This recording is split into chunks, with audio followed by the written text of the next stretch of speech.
Hey, be joyful. I want to give you a preview for Sunday's message. We're in this series in Luke where we're just examining the scenes that Luke presents to us as Jesus approaches the cross. And the screen, or the curtain opens, and each one shows us something dramatic about what Jesus is doing. And then after the cross, what happens. And we're going to see all that as we come into our own Easter season this spring. But this Sunday, in Luke 22, we're going to be in this place where the disciples go with Jesus to the garden. And three of the Gospels describe this for us, and they're all very similar, a little bit of nuance to them. But we got to look at this with new eyes, because it's so easy to really misunderstand what's happening. There's a very simple story in that the disciples are tired. Jesus asks them to pray with him as he goes to pray, and he's just distressed. And what is that distress about?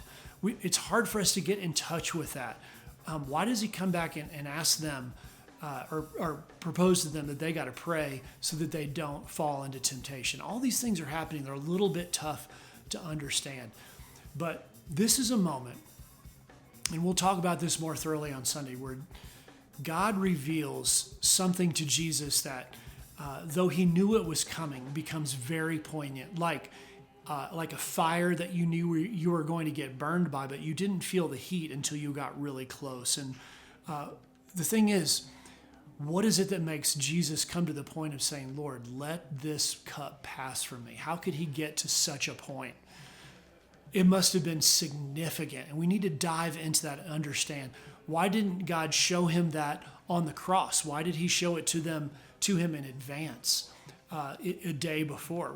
What was going on there? We just need to dig around in there and understand and see how dramatic it was that Jesus stayed in the game and gave himself for us, even after seeing what was coming.